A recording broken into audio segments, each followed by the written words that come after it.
Welcome back to the Autoblog Podcast. I'm Greg Migliore. We've got a great show for you this week. We've been driving lots of interesting things. That includes the Buick Envista, the Mercedes C43, and I've spent some time in the Mercedes GLS 580. West Coast editor and senior editor for all things features, and of course up and down the West Coast, James Riswick went to Goodwood, which sounded like quite an epic trip. And then we'll talk some news. And hey, we're going to spend your money. If you want us to spend your money, literally your money, that's podcast@autoblog.com. With that, James, what's going on? Well, just driving cars, writing about them. It's generally how things work. Yep. It's kind of what we do here, right? Yep. My job is car. Sometimes we talk about cars on podcasts. There we go. Yeah. Mm-hmm. All right. All right. We have some really interesting stuff coming up for future podcasts. I'll just tease this out. We've got an M3, which I just picked up from our road test editor, Zach Palmer, and our video producer, Amr Sayur. They're doing a shoot, not with that car, actually, with the Maserati MC20. I left my wallet in there. My wallet probably brought down the value of that car. So lots of cool stuff. Going to be on site, going to be on the podcast, going to make some videos, all that good stuff. And this week, there's no really good way to segue from a couple of basically supercars to the Buick Envista, but this is way better than you might expect. I've seen a few of these things on the road. I think it looks great. And the Chevy Trax, which is like its sibling crossover, also is quite attractive and selling quite well. So I can't quite believe I'm saying this, but I really can't wait to get into these GM small crossovers. So tell me what you think of this Buick. Well, simply put, the Envista is like the best, most competitive, and most relevant GM car I think I've ever driven. Wow. Okay. And How those come? two things are important, like in terms of best and competitive. Okay, well, like Corvette and, like a CT5V Blackwing, like these great things. But relevant is also the key word here, because it's just so wildly, it's in a very hot, important segment. I could see us doing an 8-car comparison and this coming out on top. Okay. And I'm not sure it would, but I could see it very easily happening. And I mean, to your point, it looks great. But a lot of things look great. But this looks expensive. The kind of coupe design that plays into it, the details on it, it has a lot of like tasteful piano black stuff going on the exterior, really sleek headlights. I asked my wife, who's used to seeing all these cars I drive, how much she thought it cost. She said $60,000. My neighbor made a point to walk over to me while I was luggage testing the Envista, and because he was so impressed, he's not a total car noob. I asked him, well, how much do you think that costs? He said $80,000. Sorry, you went over. The answer is $29,070. So, okay, that puts it right in the heart of like the Kia Seltos, the Honda HR-V, things of that nature. It's just tremendous value. Now, let's talk about that. So, compelling design, yes. Space. When you look at it, it has that rakish coupe body, doesn't seem, probably not that spacious, but it's actually the length of a Honda CR-V. So, obviously, it's not the height of a CR-V, which is why like its overall interior volume is more like a subcompact in total, and the price as well.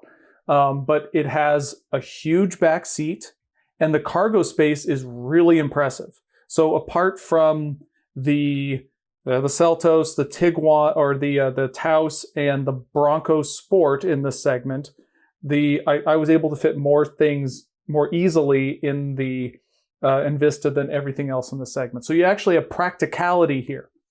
The other thing is it's quiet. It is a Buick after all. It's a very refined driving experience. This one has the upgraded Watts linkage rear suspension, so I'm not sure what improvement that makes. But in terms of just highway comfort, composure, I drove this to Palm Springs and back. It was very comfortable, very quiet. Now let's talk about the engine, because this is one of the reasons the price manages to be so low. This is really, on specs, really not that impressive. It's a 1.2 liter turbocharged 3-cylinder.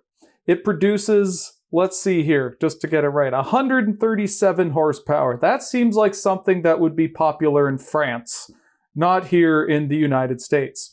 The 0 to 60 time, as tested by Motor Trend, is at like 9.6 seconds. That sucks, right? On paper, not that impressive. However, in actual practice, this does not feel slow in the least. Its specs are kind of similar to a Toyota Corolla Cross or a Hyundai or a Honda HR-V. Those legitimately feel slow. This one does not. Here's why. It is turbocharged. So that power comes on at 2,500 RPM rather than like way up in the band, that making it feel super slow. It has a 6-speed automatic transmission, traditional. It does not have an 8, 9, 10-speed thing that's going to get lost in its gears, that'll make your downshifts and reactions that much slower, which will hamper a car with a smaller engine. It doesn't have a CVT, which will just suck in general, like most of its competitors do. It does not have a DCT, which will have like weird stuttering and just general odd behavior. Those are also found in cars in this segment. This is a really smart application of a transmission, because despite not having a 10-speed automatic or a CVT, it still gets 30 miles per gallon combined. Terrific. And it does not feel slow. Like, you can get up to speed very quickly. It is not loud. It is pleasingly quiet. And what you do here is that kind of like telltale snarl bulldog 3-cylinder noise, but it's very muffled. You really don't notice it. So yes, it's an inexpensive engine, but it's very well disguised by the engineering. And the same thing is the case in the interior. There's lots of hard plastic around, specifically on the doors and on the center console. This is a $20,000-ish vehicle, but the design hides it very well. It looks good. It has this very nice wraparound tech. Well, it's 2 screens, but the housing is together. Kia does the same thing. In fact, this car is kind of indicative of a Kia in that way, that it delivers lots of design for not that much money. So all told, I mean, this was a wildly surprising car for me, as you can kind of tell. I was not expecting to like a Buick Envista. So I'm wildly impressed with it. It's yet another really interesting entry in the subcompact space. When the first wave of these came in, it was like hard to recommend any of them because they were so underwhelming. But now they all kind of have a different take, and that kind of makes it a little easier for people to choose amongst them. You're not just picking amongst general boxes, right, based on price alone. You can pick by design or like a lifestyle choice. This one's definitely non-rotor, but if you want something for outdoor adventuring, you have your Crosstreks and your Bronco Sports. And so really, I could see this thing winning a comparison. I've compared notes with John Snyder. He was on the first drive. He agrees. So I could see this being an editor's pick and a very high rating from us. It's just really, really good. I mean, I had this at the same time as the brand new Toyota Grand Highlander. Grand Highlander stayed parked. I drove the Envista, even though it's a 29. It's not a very expensive car. Just a nice size. Really impressed. I thought you might say something like this. I was talking to Pras Subramanian, who's the Yahoo Finance Autos reporter, and he was just raving about the Chevy Trax. And I'm like, okay, yeah, I mean, I guess. And then I looked at basically sort of like the consensus of all the different reviews out there, and a lot of people really like that.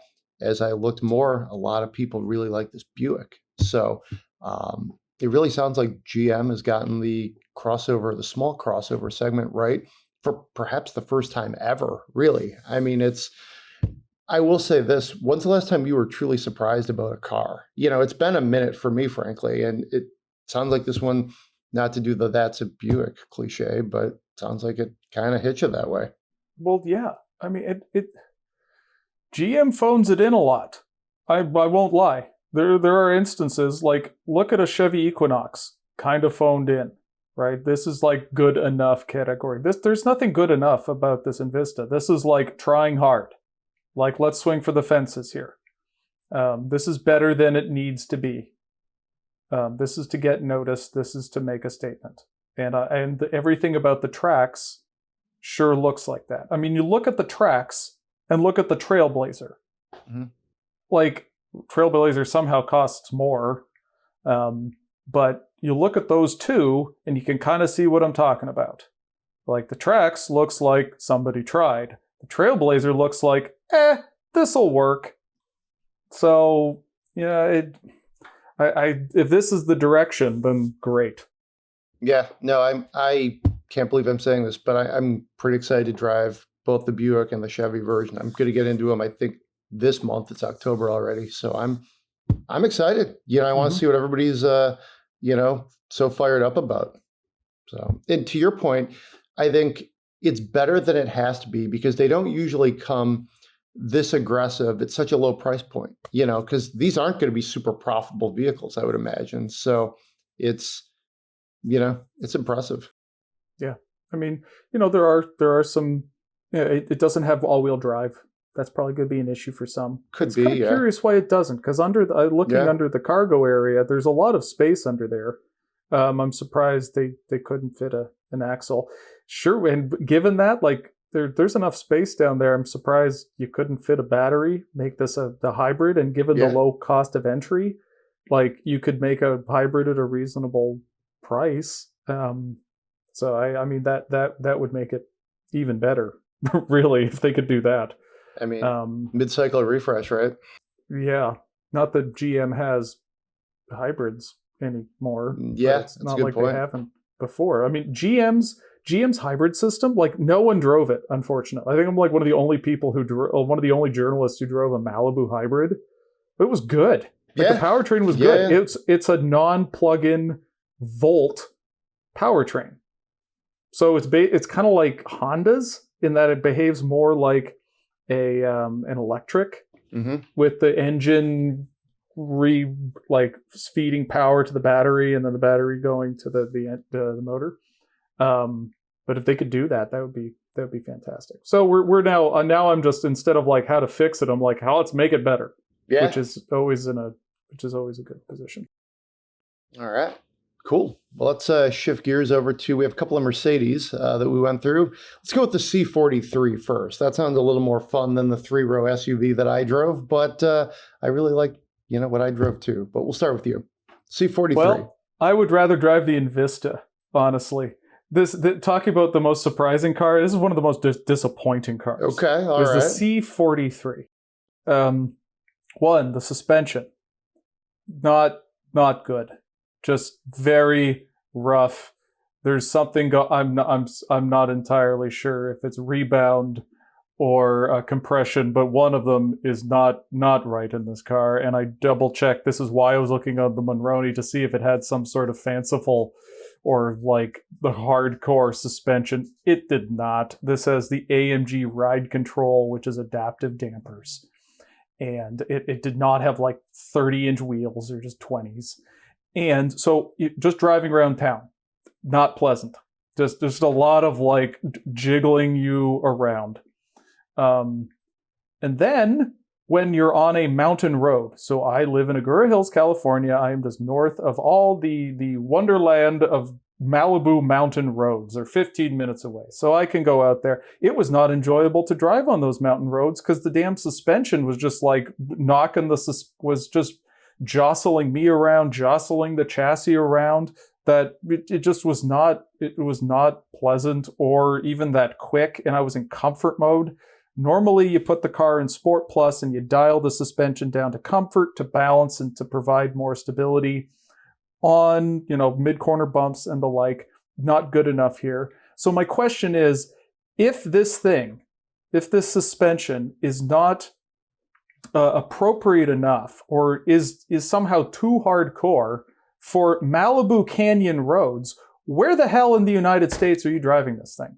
That's a good point. Laguna Seca? I don't know. Sure, yeah, you live on a racetrack. You live on a racetrack, yeah. Like, cool. And then you're just living with this thing the rest of the time. So that was like really frustrating. Also, the transmission. This has a 9-speed AMG speed shift MCT transmission. Yeah. Totally like stock thing. Every time I've driven it before, you put it in Sport Plus, that sucker, you go into you brake into a corner, it like downshifts exactly the way you would want to. 1-2 fires it off. You don't even think about using the paddle. Not here. And I'm guessing it's because this is this wacky pants new full sentence powertrain. This would be your handcrafted AMG 2-liter inline-4 turbo with hybrid assist and electric exhaust gas turbocharger.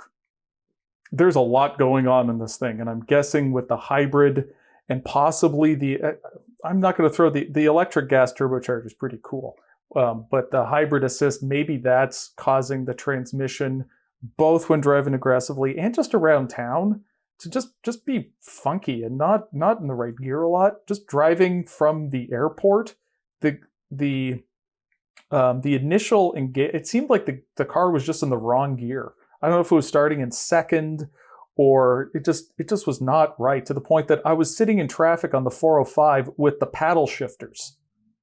What? Like, I'm not driving, I shouldn't be like Mercedes. I just said I don't use the paddles on a mountain road in them, and yet now I'm sitting in traffic with them. So they haven't gotten that system right.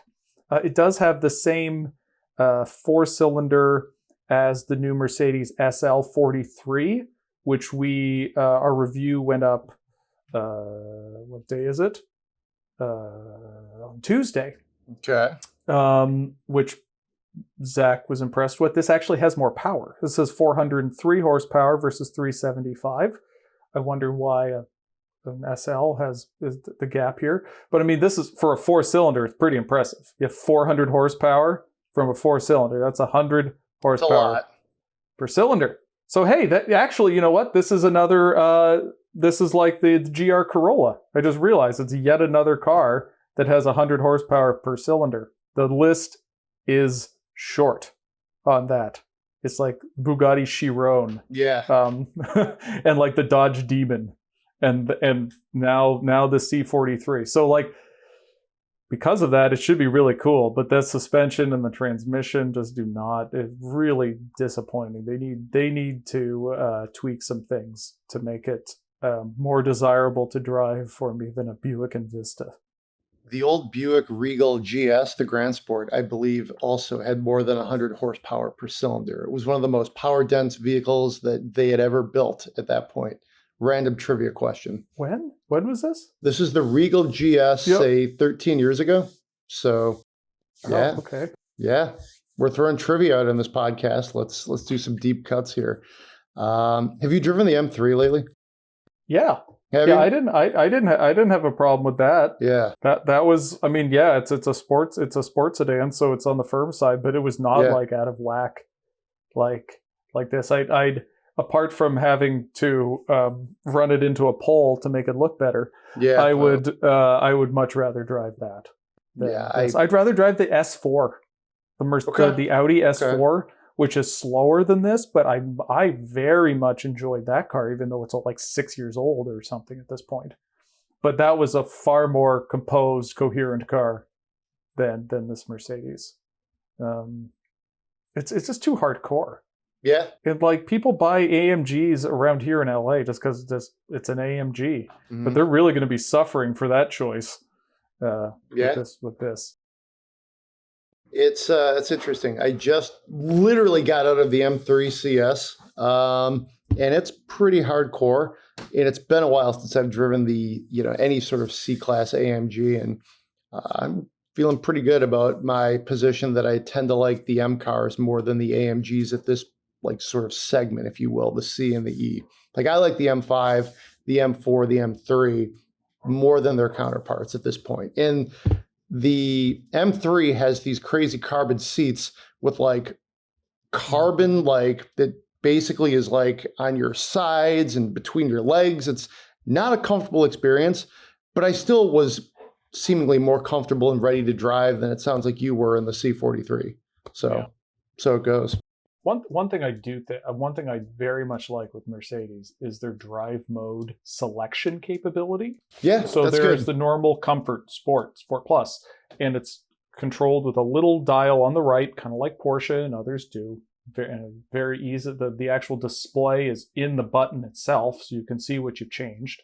But then on the left side, there's this other little kind of knob button deal that allows you to very quickly choose different elements. So you can put it in Sport Plus, and then you can put down, you can change the suspension individually. You can change the stability control. You can change, I think, the exhaust and then the transmission between dynamic, which is the only option, and then manual. So it's instead of going into a menu, which is really annoying to do that. Usually you have to go, like, when you change a drive mode, there's a menu and you have to press the button, and then the menu comes up and you have to slide your hand and then you've driven off the road because you were distracted. This way allows you to very individually fine tune it, and it's a great way to do it. Rest of the car, that thing, very good. It's interesting. I look at some of our competitors, and a number of them do a good job of sort of ranking where different cars sit in their segment. I pulled up Car and Driver just to see what they thought. And I don't totally get how they do this because it's best sports sedans like everything.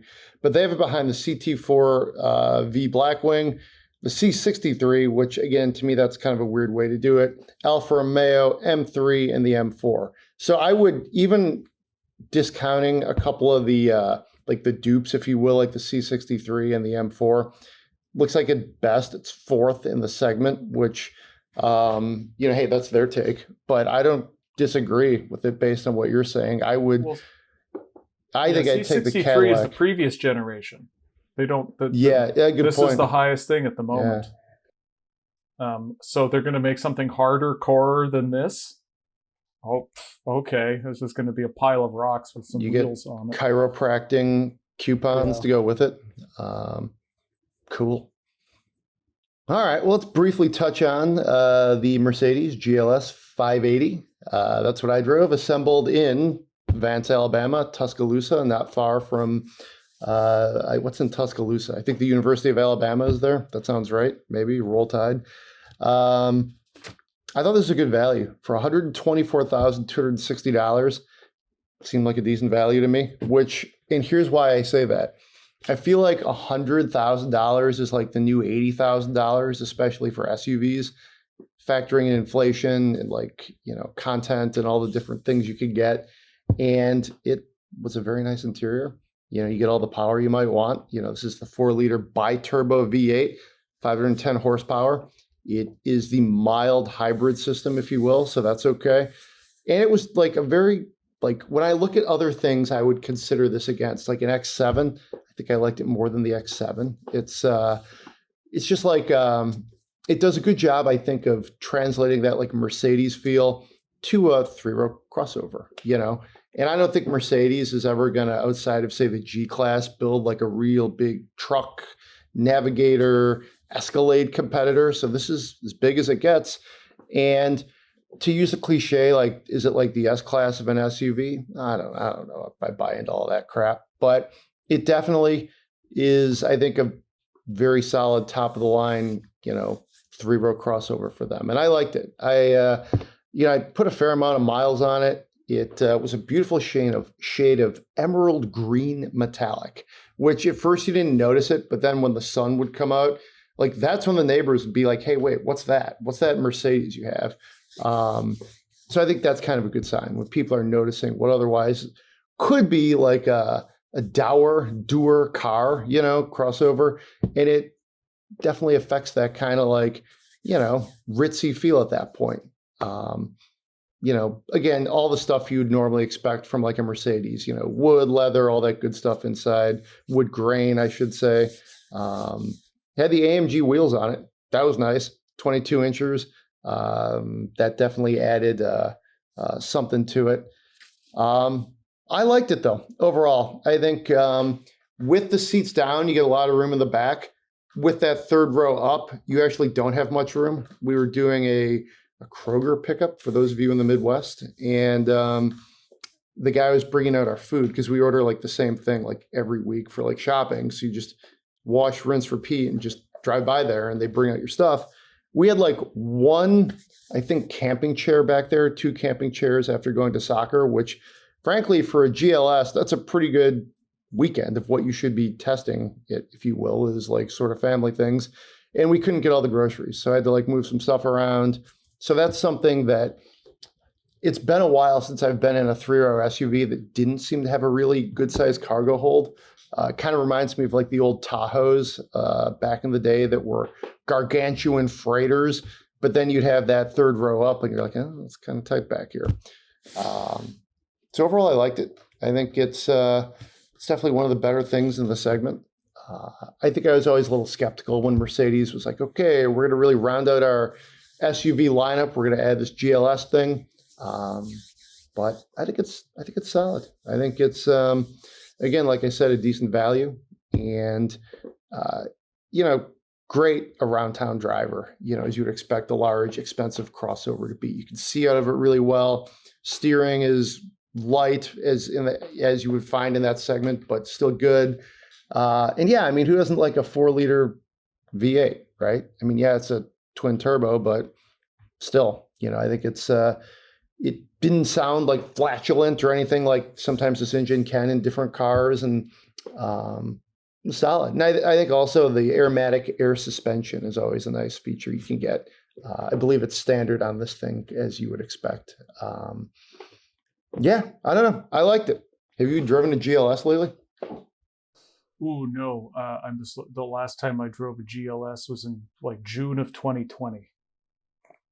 I had the different AMG world. one. Okay. Yeah, I had the AMG one. To follow up your cargo comment, as you have Mr. Luggage Test on the show this week. Yes, that's right. It's actually better than, let's see, it's very good actually for the segment. Okay. Which is not saying much, but in terms of luxury mid-size SUVs, luxury 3-row SUV. Yeah, like the XC90 is a little better, but that's a significantly cheaper. So this is the best thing that I've tested in that. Like a Grand Wagon, like those full size, like a Grand Wagoneer Escalade, they would be better. But it's actually for a 3-row, it's not that bad. You could fit 4 suitcases back there. Mr. Luggage Test. I need to definitely modify my intro, your walk-up, if you will, when we get you onto the podcast. Forget senior editor for West Coast things and reviews and features. No, Mr. Luggage Test. That's what we're going to do. I mean, it's funny. I started them. I get like more unsolicited email about them than anything else. Usually like people who enjoy them, which is always nice. Yeah. Actually, it's the only unsolicited email I get. That's about good. Like, especially in the positive. Anyway, I have the car. I have the luggage. Let's have an easy post to get up there. Yeah. And as it turns out, I was learning a lot of stuff because, we all see like these cargo area numbers, these cubic feet. This has 20 cubic feet. This has 17 cubic feet. Well, not all of them are created equal. Not every car company measures the same way. There are big differences, like volume is best, is best measured with like ping pong. I'm not filling up a cargo area with ping pong balls, right? You're going to fill with actual stuff. So the shape can also come into play. So there's some that just have like a lot of wasted space because of sloped cargo areas. The cubic feet, you can't really compare, as I've discovered, like a trunk with a hatchback or with an SUV. Like sometimes they just don't, they're not similar. There's a lot of wasted space up high, for instance. So it's been It's been interesting to do it. I've found myself, unfortunately, like the expert on cargo, which it's not something I wanted. But, you know, you do it enough. And now we have like this really huge database of like all of these cars. So if you want to know the actual cargo difference between like how much stuff you can fit in a Kia Sportage versus a Honda CRV or a Ford Bronco Sport and a Kia Seltos, well, yep, you can see it. So it's proven to be a nice little thing. So I think that's a sidetrack.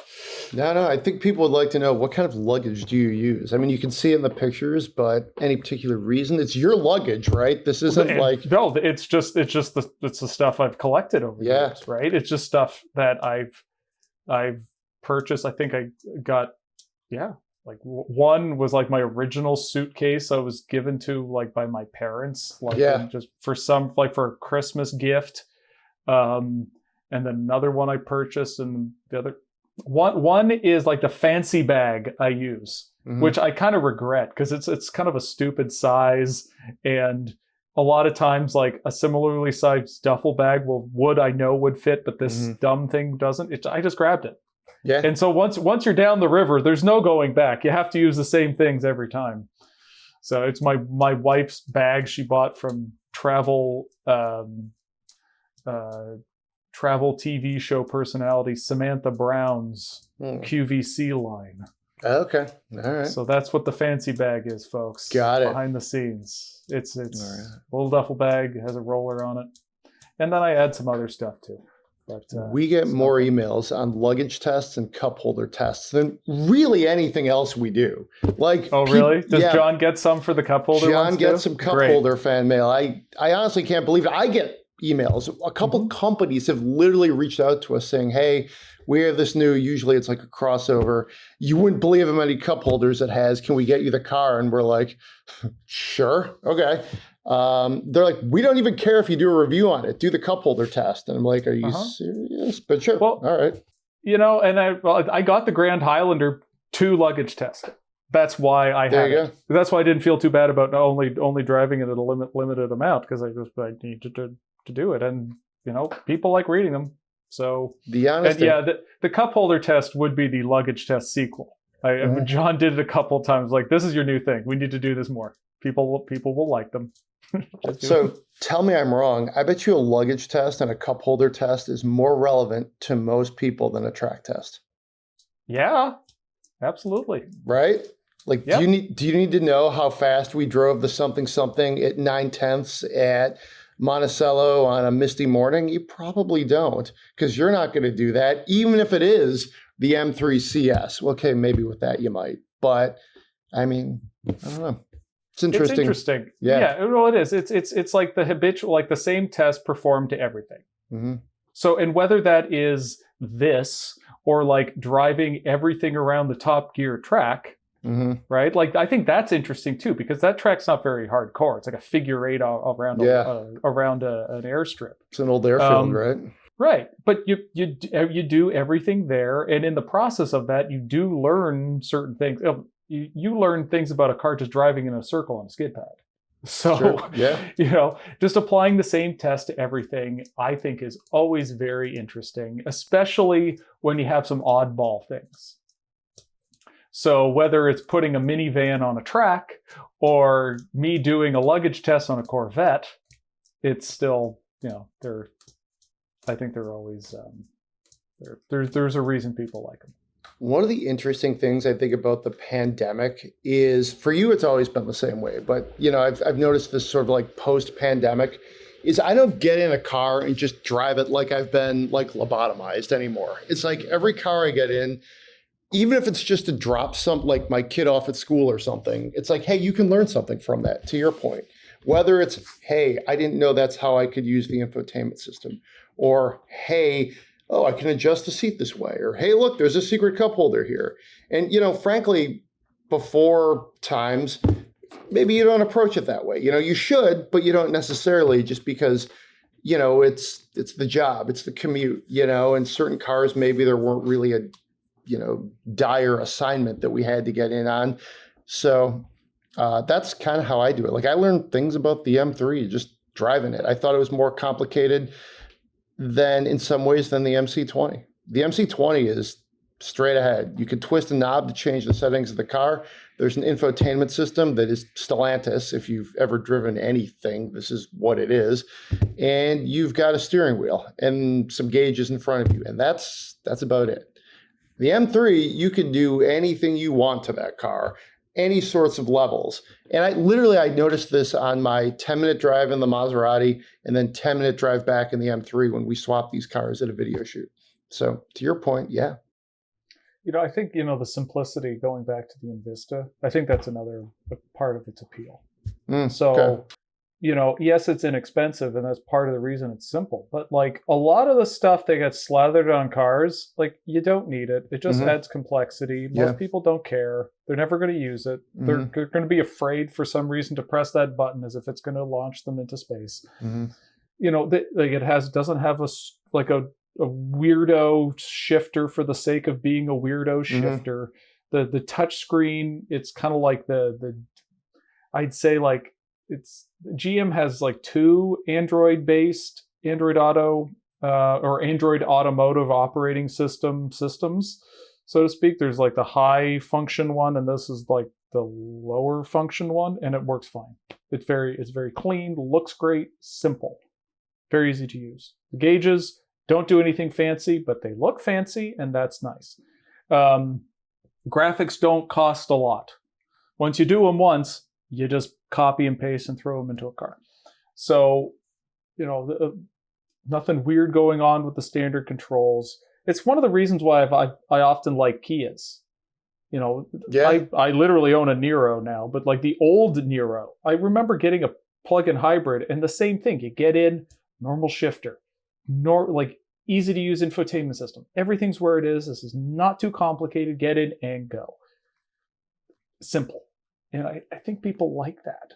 And in the entrance, a lot of time, let's put a big touch screen in there. Everything will be simple and minimal. It won't. It's visually minimal, but now it's complicated. You've now complicated everything by trying to minimalize the visual and also minimize your cost of spending for buttons and things inside the car. All right. Simplicity. It's, I agree. Something that's simple. It doesn't have to be Miata simple, but I agree. That can be very refreshing when you get in a car like that. So let's run through some news. These two items I thought are kind of interesting. R8 Successor Rumor. It may be electric and it won't be called the R8. That's what we reported. We've got a pretty wild-looking R8-like concept up there. We'll see. I mean, this is like an auto car kind of report, which I think is always, you never know. But first of all, I'll say this. I think it'd be kind of cool if they would do it, just because the R8's always been a car that, in some ways, I think has really resonated with me. At the dawn of this century, there weren't that many fun hyper supercars, and Audi was like, hey, we're going to make this R8. Check it out. And you had that gated shifter. It looked like a spaceship. They were just crushing everybody in ALMS and Le Mans races in Europe. Diesel power, TDI, throw the bingo card at you. And this car, I thought, kind of exemplified all of that, embodied all of that. So the fact that, they put it on a retirement lap, Joel Stocksdale, our news editor, got to drive that at Laguna Seca. You were actually going to do that. Got a little bit of a cold, if you will. But frankly, I really thought about doing it too. I was like, just the way that car sort of captured the zeitgeist, 15, 20 years ago, and just how I remember it, at that time, it would have been interesting to go out on its final laps with it. So I think they should. I haven't driven one since the original, like right when it first came out. Yeah. And that thing, when that came out, like the attention you got, it was annoying to drive because people would be like driving aggressively next to you to catch up and take photos with their crappy flip phone cameras. Yeah. And it was a little annoying to drive on that. But the car in general was very much like Acura NSX 2.0. Yeah. So the same sort of like, it wasn't as expensive as all the other exotics. It was more practical in that it was like comfortable and like the interior controls were normal for an Audi.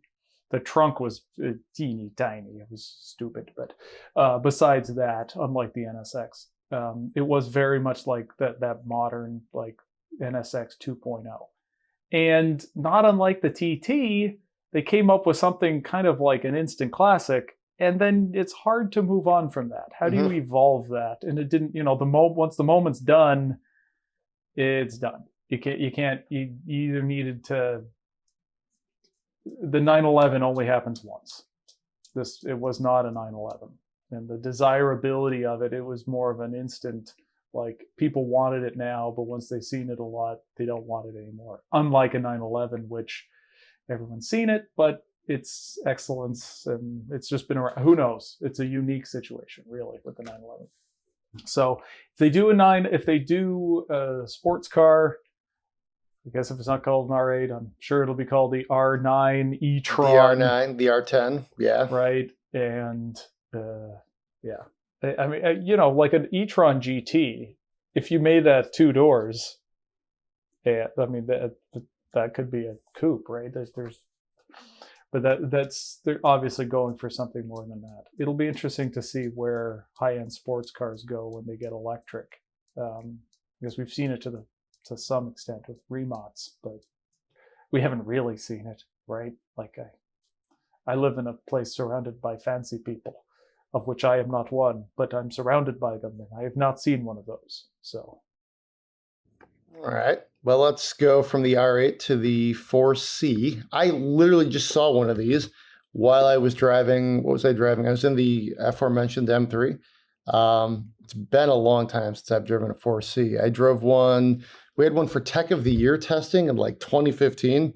And I drove it around. I don't know what the hell we were testing on that thing at that point. Maybe the engine, I don't know, or the carbon fiber tub.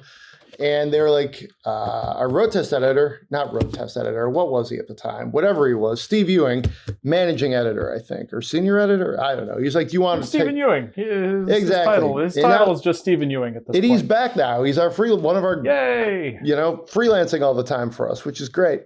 He's like, do you want to take this thing home? And I'm like, no. I don't want to drive 3.5 hours from around Petoskey to Metro Detroit. That's a bit of a hike in a car that's about an inch off the ground and has an engine behind your ears. So yeah, I was like, yeah, hard pass. And I think I took like a Volt or a Lexus or something. I don't know. It sounds like a cop-out, but it just was like, you know what? A car like that is good on a track or in small doses, not for, taking across the state in late October. Yet I actually drove one once in New York City, so I've basically driven this car in 2 of the worst places you could possibly drive one. New York City, Manhattan is not where you want to drive a 4C either. Let me put it that way.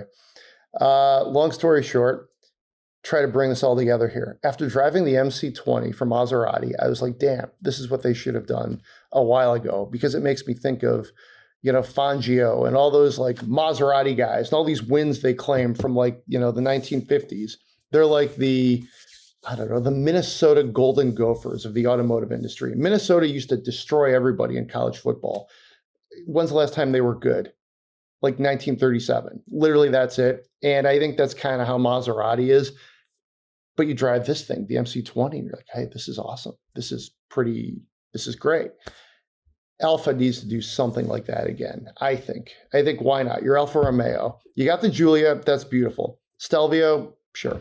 Yeah, okay. You're playing in the crossover game because you can't sell 15,000 cars and be viable. But I think doing a halo car for certain brands is indeed valuable. So I think, hey, Alfa, if you want to bring back the 4C, please do.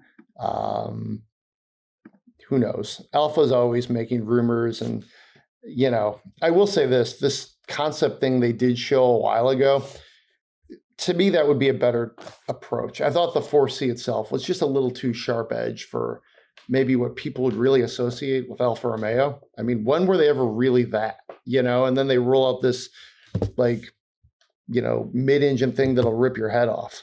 So yeah, 4C, your turn. Yeah, I would say that in general, like two-seat only sports cars, their appeal is minimal. I mean, there's a reason, even as you go up in price, like there's a reason Mercedes added the vestigial back seat to the SL. Mm-hmm. Like people, like you don't need a 3-row crossover thing, but just a modicum of extra practicality to throw a little bag in the back, to throw your little dog in the back. Like clearly there is functionality. I know that. I own a Roadster, and like I can't go places because it's two people. I can't bring my dog. Definitely can't bring my son. So like there's a practicality, and judging by the vehicles that people drive today, even like high dollar sports cars and stuff where people could easily just, this is not their only car. Like practicality clearly matters. People have become far more sensible here in the 21st century. Kind of sadly, but either way, like some sort of, they're going to do some 2-seat tiny electric sports car. I think it's going to be just as relevant as a 4C. It'll need to be something different. I think the R8 kind of suffered from that too. At least with a 911, there is that back seat, and the convertible is also more practical, and that matters. Yeah. I mean, as somebody who's been trying to manage the logistics of driving a 2-seat supercar with a family, it's quite challenging. Let me put it that way. The MC20, you can do it as your daily driver, but you have one other seat. So pick your friend to go with you. It's also when you're going to drive it, right? Yeah. Like if you're going to go on just a weekend trip with your wife, that's annoying in a 2-seat. Like she ain't going to be happy. You might not be happy, but like you just make it a little bigger. There's a little back seat. Little tiny thing. They're there for a reason. People like them. So what you're looking for is like, so maybe not the Spider, which arguably is Alfa's most iconic car. Are you thinking like a Montreal? That was a beautiful car. Sure. I bet you would do like better. That. Yeah. Probably would do better. Wow. Yeah. They had the Montreal from 1970 to 77. Do you think they had a Trudeau edition at that point? I don't know. Looking at the different Alfas, it's quite a checkered history. I think they were on the right track with the Giulia. I drove a Giulietta, which was a fantastic car to drive. They brought it over here to show off the benefits of diesel, and it was a stick shift, and it sort of became the Dart back under that version, which really a lot got washed out in the wash, if you will, rinsed out in the wash, shrunk in the wash, whatever you want to say. I mean, it had the underpinnings. The Dart had the underpinnings of a Giulietta, but that was the extent of the Dart. That was one where like made good first impression, subsequent impressions terrible. It died early for a reason. All right. Well, should we spend some money? Yeah, although isn't this more of someone has spent the money? That's a good point. After talking That's a good to point. us. This is Joe writes. This is an update. He's written us a couple times. Hey, Joe, thanks for always checking in. He basically was looking for a couple cars for his daughters. One, he already has taken care of that with a VW. And now another daughter is looking for a car. And here is the update. I thought I'd give you an update on what happened. Things never go as planned, of course. He looked at elements. That was something that we sort of recommended. It was on his list. Thought the prices were ridiculous. So they moved to the Kia Soul. I don't think that was a terrible move. I really liked the Soul. It had character. I won't say it had soul. And to add from his original email, it was Soul and Element. So obviously, you guys, whoever's on the blog was talking about that. The other choices were the new Beetle, the Cube, the XB, the 500, the Fiat 500 in quote nurse uniform green, okay, and the Mini Cooper. So clearly, small, funky cube things were on the table. But he looked at the Element, and Greg, what did he end up buying? Drum roll. This is kind of good, actually. Here we have the Mazda MX-5 RF. This is the Grand Touring with a 6-speed manual. Yay! Pretty cool, right? He got his teenage daughter that car. What a great car to have for like high school and college. I mean, it's going to be crap for getting your stuff to college, but the rest of the time, going to have fun. You know, it's no one's going to be able to drive it because it's a manual. So you know that none of your friends' kids are going to, or none of your kids' friends are going to run off with it. The original safety device, a manual transmission. Mm-hmm. That's a really good point. Don't bring your laundry home. Do the laundry at the dorms. So you're good, right? Yeah, this is a fantastic choice. You know, just when you do move, you can use the front seat and the passenger seat and the passenger seat well as extra storage. I know this, again, roadster guy. Rinky dink trunk. But again, great. This is fantastic. This is great. I'd love to know why you went RF rather than regular convertible, but otherwise maybe sound reasons. I think the RF is a great looking car. I think hot takes, some people, maybe myself included, depending on the color and the way you look at it, I think it might be better looking than the regular Miata. I really like those like stanchions in the back, the roof line. What's not to like? It's a beautiful car. It's cool. This is a wonderful wonderful thing that's happened. So Wade, it's almost like you picked what we would have said as useless people, because normally the joke is the answer is always Miata. Sometimes it's not. Yeah. So it's as if we were like, the Element's fine, but have you considered a Miata? Yeah. As if that would be useful information. But you were like, we didn't say that, and yet you did it anyway. So good for you. That's well done, Joe. Well, let's have a nice round of applause here for you. Yay. Good job. We'll let James Riswick there take us out, right, with the round of applause, hey? All right, so that's all the time we have this week. Congratulations, Joe. I think your family made a great pick here. That's going to be a car. We actually did a feature recently on the last car you'll ever have. It's pretty rare in your teenage years to get one of the last cars. That could qualify, I think. You got a sports car, you're like 16 or 17, you could drive it for the rest of your life if you wanted to. Will it be practical for certain phases? Definitely not. But, I mean, I haven't bought my sports car yet, so congratulations, I guess. I would hope that if she takes care of it, that at some point she will need something bigger. But he should get it from her. Yeah. Keep it as for special keeping, so that someday she can take it again and would have the story of having this Miata forever.